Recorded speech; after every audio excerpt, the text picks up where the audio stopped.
Bismillahirrahmanirrahim. Assalamu alaikum. Hello and welcome to Bamos Asudiyar. Today the topic of our discussion is about biochemistry and we are going to discuss about the first chapter or first lesson of biochemistry, which are carbohydrates. But before we should proceed, we have to consider that what actually biochemistry is. Biochemistry is basically deals with the study of all the chemical processes which are acting within and relating to living organisms, and it has a great importance today because it deals with naturally occurring molecules, and in which we are going to study about proteins, carbohydrates, lipids, nucleic acids, and vitamins. Now, the term which is basically used again and again over here is macromolecule. So, a molecule which contains very large number of atoms are classified as macromolecules. Let's study in detail about carbohydrates. Carbohydrate is basically the macromolecules which are defined as polyhydroxyaldehydes or ketones. It means that within a carbohydrates you are having two functional groups. For example, in one carbohydrate you are having, in one example you are having two functional group. One is aldehyde, another is alcohol or hydroxy group, or it might be possible that instead of having aldehydes you are having ketones. The general formula for this is CnH2ON, and the synthesis is basically, that carbohydrates are actually synthesized by the process of photosynthesis, which are happening in the presence of carbon dioxide from the atmosphere, water from the soil, and in the presence of a green pigment, chlorophyll, and sunlight. They are able to synthesize carbohydrates, and the general reaction is seen in front of us, which is 6C2O plus 6 water gives you C6H12O6, which is glucose, along with 6 water molecules. So this whole process is the process of photosynthesis, and the glucose which is formed is further polymerized to starch and cellulose. Now we are classified this carbohydrate as monosaccharides, oligosaccharides, and polysaccharides. As far as their examples are concerned, in monosaccharides, we are going to discuss glucose, fructose, and galactose. In oligosaccharides, we are going to discuss lactose, maltose, and sucrose. And in polysaccharides, we are going to discuss about starch and cellulose. So let's have a study on monosaccharides, first classification of carbohydrate. As the name shows, mono stands for simple, one. So it's one of the simplest sugars which cannot be hydrolyzed. And you know that when we go for its classification, it only depends upon the number of carbon atoms. For example, if it is having a carbon atom which is 3 to 9, so if they are consist of 3 carbon atom called as trioses, 4 carbon atom tetroses. If that monosaccharide consists of 5 carbon atom, that is pentoses, and if it is consist of 6 carbon atom, that is called as hexoses. So in hexoses are basically one of the most common example is glucose and fructose, which consist of 6 carbon atoms. So in order to make it more easier and understandable for you, let's have a look on the first example of monosaccharide, that is glucose, fructose, and galactose. They all are hexoses, consist of 6 carbon atoms. As you consider the sources, the main source of glucose is plants and proteins.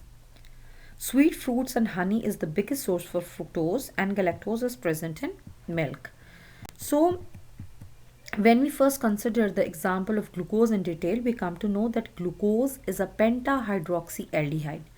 This definition is giving a complete picture of glucose, that it is actually having pentahydroxy, means it's having 5 OH groups along with another major functional group which is aldehyde, and it's having open structure as well as cyclic structure. So when you are considering its open structure, first you have to draw the 6 carbon atoms in a vertical line.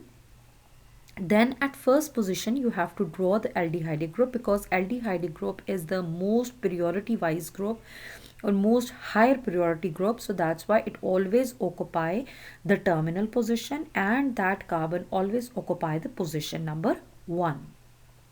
So aldehyde is at the terminal position, and starting from that one carbon you have to draw 5 more carbons, and all of that carbon is having a left or right structures where it is satisfied with hydrogen and hydroxyl group. A third carbon atom, OH, is on the left hand side, so you have to satisfy it, and when you consider or count the total number of hydroxyl group, you come to know that you are having 5 OH groups along with aldehyde group. So when you go for its cyclic structure, it is having somehow hexagonal structure. As you know that in the open structure, the third position of the carbon is somewhat different. So when you go for the cyclic structure, you have to draw the OH above the plane and H below the plane, and otherwise you have to satisfy all the carbons with OH. So this is a hexagonal structure of glucose. The general formula is C6H12O6. Likewise, fructose is different from glucose because instead of having the aldehyde group, it is having ketonic group. So it is pentahydroxyketone, and penta means again 5 OH groups along with the ketonic group. If you go for its structure, you come to know that ketone is never present at the terminal position. It always occupy the part of the chain, or it is present within a chain. That's why we have to place first carbon as CH2OH, and ketonic group occupies the second position, and likewise third position you are having OH on the left hand side and H on the right side, while remaining carbons should have OH on right, and you have to satisfy like this. Again, it is hexoses. That means it is in total having 6 carbons. When you go for its structure, over here, when this open chain structure undergo a cyclic transformation, the second and fifth carbon is basically undergo a changes or the linkages. That's why the structure of fructose is somewhat pentagonal structure, and the carbon number 1 is over here, CH2OH. This anomeric carbon is having OH on the below the plane, and this carbon which is having OH above the plane is the carbon number 3. So as you see in the open structure, the third carbon is unusually on the left hand side. That's why you have to show in the cyclic structure this is above the plane and then below the plane.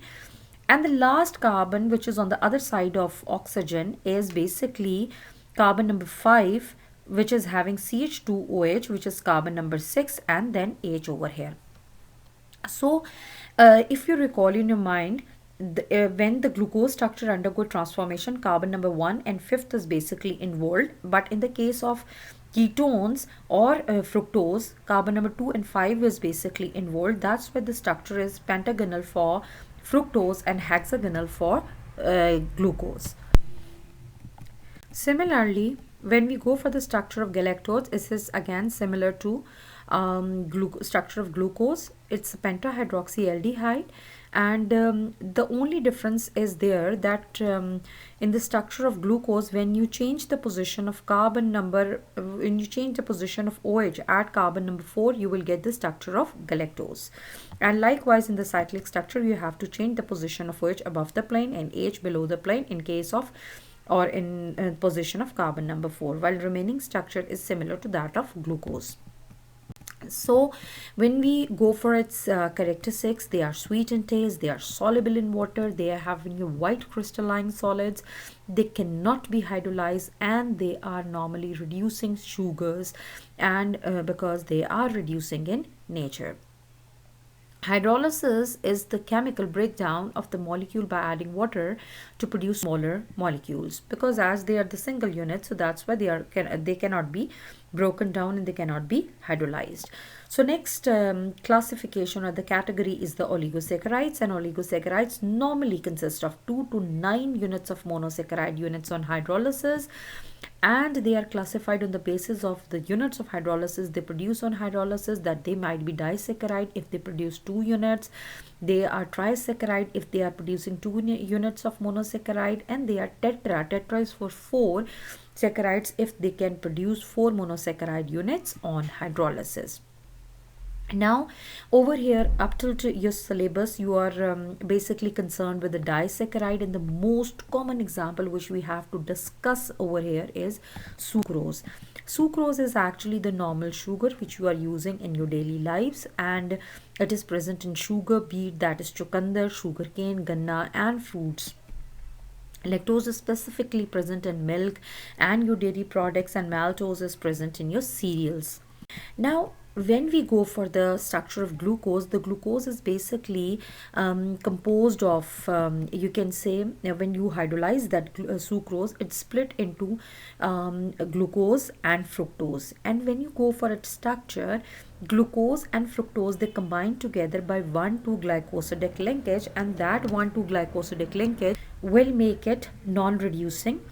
Now, non-reducing sugars are those sugars which do not have free aldehydic or ketonic group, or they do not reduce Fowling solution and tolerance reagents. So in the case of sucrose, you are having 1 unit of fructose and 1 unit of glucose, and when they are combined together, the anomeric carbon of glucose, that is carbon number 1, is linked with the second carbon, which is the functional group or the ketonic group of fructose, and both the functional groups carbon, the anomeric carbons, are tied up in the bonding, which is glycosidic linkage. That's why they do not have free aldehydic or ketonic groups. That's why they are behaving as a non-reducing sugars. Likewise, we are having another example, that is maltose. Maltose is basically linked by means of, maltose consists of 2 units of glucose, and when maltose basically hydrolyzed, it gives you 2 glucose units. Now in the figure, you come to know that we are having 2 glucose units, and they are linked together because one carbon of a glucose ring and fourth carbon of other glucose ring are basically involved in bonding, and there is a 1,4-glycosidic linkage, and as a result of that, water molecule get eliminated. This is a condensation polymerization, and you came to know that after the 1,4-glycosidic linkages, still one glucose have spare anomeric carbon, which is at carbon number 1, so it is behaving as a reducing sugar. Now we are having a third most important, or you can say the second most important characteristics of oligosaccharides. Again, that's mostly characters are similar to monosaccharide except one or two. Like they are having sweetened taste, they are soluble in water, they are white crystalline solid. Now the choice or the point of difference is they may be reducing or non-reducing, because over here we discussed two examples. One is that of maltose and other is that of sucrose, in which maltose is having 1,4-glycosidic linkage, that's why it is reducing, while sucrose is having 1,2-glycosidic linkage, that make it non-reducing. In case of polysaccharides, it's a macromolecule which are either having consisting of 100 to thousands of monosaccharide units, and the examples are starch, cellulose, and glycogens. Starch, cellulose, and glycogens are the polymers of glucose, and starch is normally present in pasta, cereals, bread, barley, maize, wheat, potatoes, beans, chestnuts. And cellulose is obviously present in cotton, that is in the form of pure cotton, and animal carbohydrates are stored in liver in the form of glycogens. Now we are talking about its characteristics. They are tasteless, they are insoluble in water, they are amorphous, they are non-reducing in nature, because they are having so much linkage, having a very least chance to get a free anomeric carbon, so they don't have a free aldehydic or ketonic group. That's why they are non-reducing. Now, as far as we are going towards the differences of reducing and non-reducing, we come to know that reducing sugars are the carbohydrates that can act as reducing agent due to the presence of free aldehydic or ketonic group. And on the other hand, non-reducing do not have a free aldehydic or ketonic group. As far as their nature is concerned, they are good reducing agent. On the other hand, non-reducing sugars are non-reducing agents. As far as their existence, they have free aldehydic or ketonic group. Non-reducing do not have free aldehydic or ketonic group. And the reducing sugars should give a positive Fowling solution and tolerance reagent test. But non-reducing sugars fails to do so because they failed and give any test towards Fallon solution and Tollens reaction. Then we are having the examples lactose, maltose, they all are monosaccharides and all monosaccharides are reducing sugars, while sucrose and all polysaccharides are non-reducing sugars.